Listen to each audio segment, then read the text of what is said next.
I mentioned in my video yesterday that I had been a bit of a plonker while playing Pokemon Go. It wasn't quite Pokemon Go related, but it was a bit of a typical cartoon lifestyle moment in my day. I'd basically been on my lunch break, and what I always do is I kind of nip out, drive around the block, see what's at the gyms, and then go to the local Tesco's, have a sandwich in the car park, and then there's like a housing estate nearby that I go wander around. And I basically thought, oh, I'll go around there, I'll go sit there, I'll catch whatever Pokemon is like a good spawn point, I can wander up and down, see what happens. I finished up and I was down the wrong end of the housing estate to where I normally am, and I thought, right, there must be a way out down here. So I got in my car and I turned everything off, and I'm just driving along, and there's a van reversing round a corner, and I'm guessing it was covering the signpost and everything, because I thought, right, well, I'll go, he stopped to let me by, so I went right, thinking I'll drive right round this corner and it will take me out onto the main road.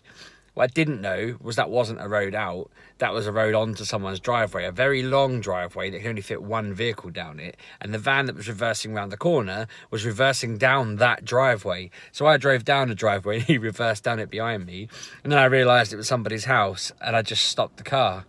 And I thought, what do I do? So I loaded up Pokemon Go, because I was like, I can see on here where the road goes, and if I'd have had it on, I'd have been able to see that before I'd gone down there. I looked and it just basically went to a dead end, and the road I wanted was like the other side of the house. If the house wasn't there, I imagine the roads would have connected. But I thought, oh no, what do I do?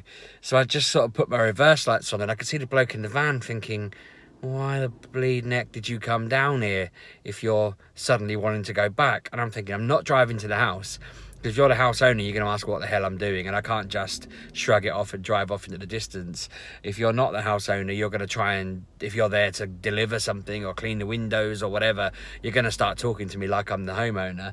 So I just sat there, and he just sat there, and I kept just kind of starting the engine, reversing a bit. He'd not move, and I was having such a panic. I was thinking, do I just get out and say to him, look, mate, I'm sorry, but I was playing Pokemon Go and I thought there might be something down here, or I thought this was the way out, and because it's such a small, weird, it's such a small, closed-off housing estate that there's no excuse to be in it. It's loads of cul-de-sacs, and I just assumed that that wasn't one of them. Eventually I just kind of thought, no, I'm just going to reverse, I'm going to make him drive out, and this whole ordeal probably lasted 5 minutes, if that. But I reversed, and he went back up the road and parked in the middle, and then he stopped, thinking he'd given me enough time to get out. But all that ended up happening was I couldn't straighten my car up, and I kept going forward, I kept going backwards, he kept going forward and backwards, and we were just looking at each other like, just get out of the way. And I knew I was ultimately the one entirely in the wrong, because I shouldn't have been there, and he was just trying to go about his business. But I just didn't make eye contact with him. I just could see him getting annoyed, him looking at me like, what the hell? His lights changing when mine changed. It's like when you try and go left and someone goes left and then you go right and they go right. That kept happening, but we were in vehicles. And in the end, I just reversed down the road and just sort of gave him a thumbs up and carried on going, looking. I've got like a camera in my screen that tells me what's behind me as I reverse. So I've learned a valuable lesson about my Pokemon going in my lunch break now. Normally I walk around the block, there's a nice little circuit. I think it works out, it's like 3/4 of a kilometre. And if I walk it, my thing teets up. So if I need candy or whatever, it goes up as I go. But yeah, I'm too lazy to do that when it's a bit cold out. So I just thought I'd go for a drive. I was so embarrassed. I always seem to have stupid things like that happen afterwards, and like Mrs. Sheepdog will say to me, oh, well, you shouldn't be playing in your car, and I'm like, well, I'm not actually playing in the car. I've driven to it, I've played it, and then I've gone to leave, and I've done something stupid. Like I said bye to my friends, and as I was reversing, I saw a seagull, and it made me think of the Pokemon that is a seagull, Wingull. And then I thought to myself how funny it would be if somebody was stupid enough to think that it was a real one and tried to catch it. And then while I was thinking that, I could hear beep, beep, beep, beep, beep, beep, beep.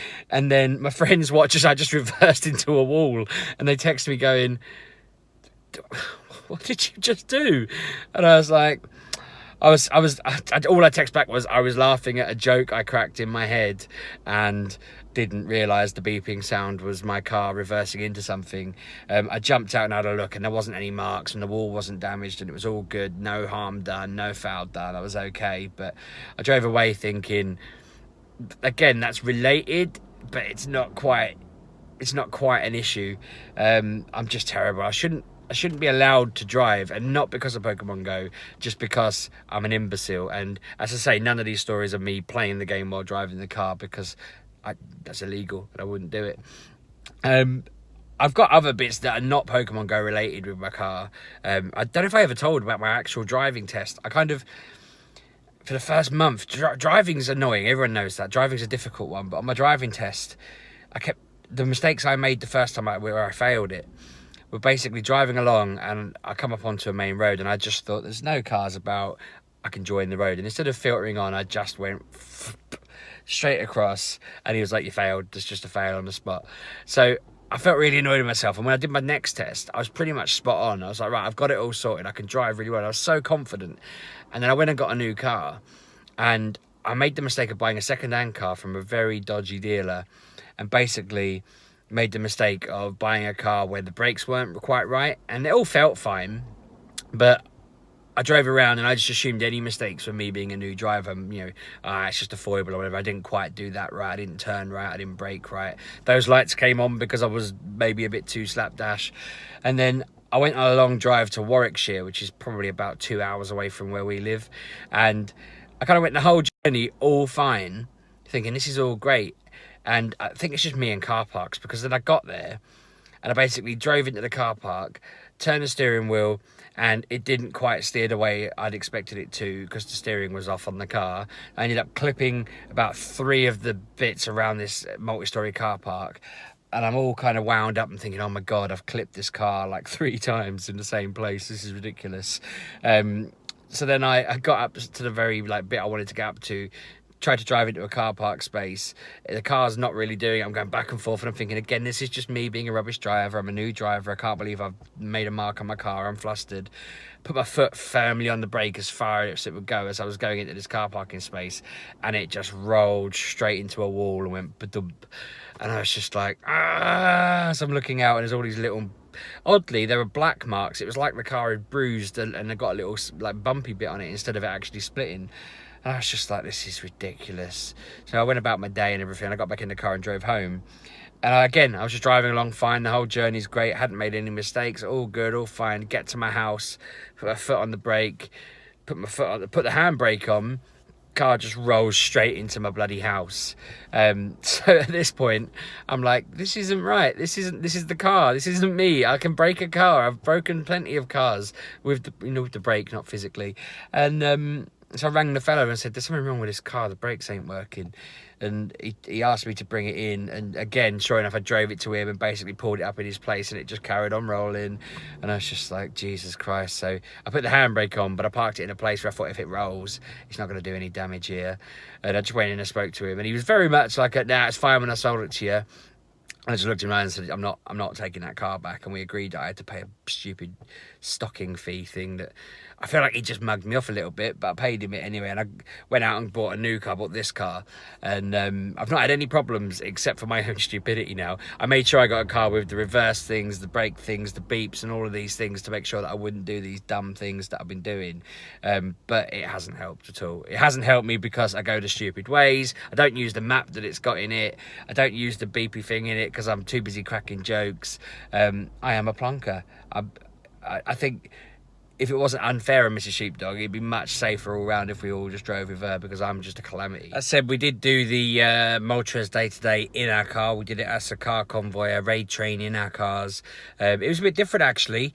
We did a community day once in the car where we just drove from major spawn point to major spawn point, and I felt like we caught a lot more, but it wasn't really in the spirit of the day. Driving from gym to gym feels the same. The game's obviously designed to have the party walk around from gym to gym and enjoy it. What we ended up doing was basically my friend's wife, well, my friend is pregnant. I've got a husband and wife friend who one of them is pregnant, and he was working, so he said, could I drive them, her and one of their sons, around Deepim catching the legendary Pokemon in the raids. So I said, well, yeah, that's fine. I don't mind doing that. Convinced Kev to drive as well from gym to gym. A few other mates drove as well. And it was weird. Normally we're in a big chat and we're all having a laugh and it's all great. We kind of just drove from place to place. I was talking to them obviously in the car. We just dropped them off earlier. And I feel like The first gym, I just gave Kev a thumbs up. We did our raid, we caught it all. I think Bosco got a shiny on the first one.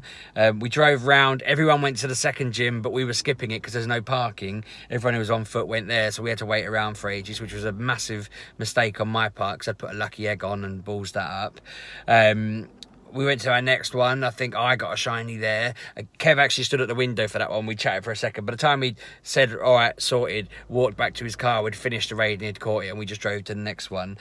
Again, at that point, it was like, because there was 15 of us doing the raid, we were all killing the Moltres in like 15, 20 seconds. It was ridiculous. It was dying instantly, and then we were all just catching it. But then it meant every other raid was slightly more remote and slightly more a car park. And I think there was only one gym we actually got out and walked to. That was in this lovely area. It's called Low Locks in Deepin. I've never been to before. There was like swans all swimming in a lake at the bottom of the locks, and it's all lovely. But I'd never been there. We did a quick raid there on foot, but all the other ones, we literally just sat in our little cars, not talking to each other, going tap, tap, tap, tap, tap. It's probably the least community-driven one we've done. So I'm hoping that by the next, well, actually it's not due until after the one after that. So hopefully he'll be off in future and he can drive and I can walk with everybody and we can get a community thing going, because it would be cool. Kev reckons he did one where he was walking with like a team of whatever many people, and they did like 20 or 30 of them. We only got about 12 done. I mean, there is only 14 gyms in the area, but we got 12 done and we were basically finished, so we didn't bother. But no, it was good fun. I just found it odd in a car. I didn't do anything stupid in the car, and that I wasn't a calamity in that bit. I drove very safely. We parked up nicely. We had one where we were trying to get everyone into the raid because I couldn't park on double yellow, so I had to park on the very, very skirts of the double yellow lines and then try and have our phones all out far enough that we could get in range, and we managed to get in range. I thought I was going to have to drive underneath it while everybody else in the car logged in, and then we go park down the road or something, but luckily we didn't have to do that. I thought I was going to have to just miss it or get like Bosco to put me in the gym or whatever so that we could do it. But no, it was all right. Going back to the whole car theme, I am glad I can drive, because it has meant that when annoying people take the gym here that closes at 7, I can jump in the car, drive across town and take it back, which is basically what I'm going to be doing this evening.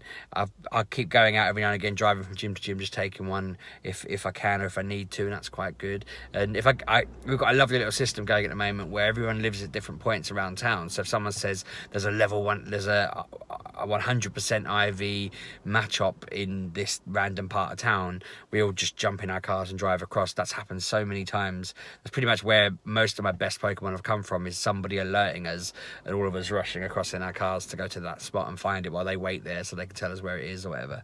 Yeah, it's good. I'm very glad I can drive. I'm sure I've mentioned that before. We've covered all that before, but I don't know why I left it so late. I only learned to drive 2 years ago, so 31 it must have been when I learned. But no, it's well worth it, and it's definitely made, even though this game's Pokemon Go and it's for walking, it's definitely made it better, being able to get around to places and be more. I can't imagine playing it in a place like this where there wasn't much in the way of stops and gyms early on without having a car to get around him. Anyway, I'm going to wrap it up because I'm rabbiting on about nothing now, which is probably why I change 171 videos, I know. But thanks very much for watching. Subscribe, like, comment and all that stuff. I know my friend Shelley has shared this on a few Pokemon Go sites because of the other video I did about the battle with being called drug dealers. I spoke to a few of the people today about that, and we're basically going to see how it plays out, and if it plays out with anyone coming to tell us off, we're going to complain about harassment, we think, because at this point you can't spread rumours about people that aren't true. It's not fair, it's not right, and they shouldn't be able to. So we'll see what happens with it. I'll keep you posted. Obviously it's quite fun having something to talk about other than just my nonsense, just being able to talk about weird random things that have happened like that are a bit more unusual, I guess. But yeah, thanks for watching. Subscribe, like, comment, and I'll see you tomorrow. It's Saturday, innit? I thought it was Sunday for a second. I thought I was back to work. Oh, I'm not. It's Sunday tomorrow. Yes. See you later.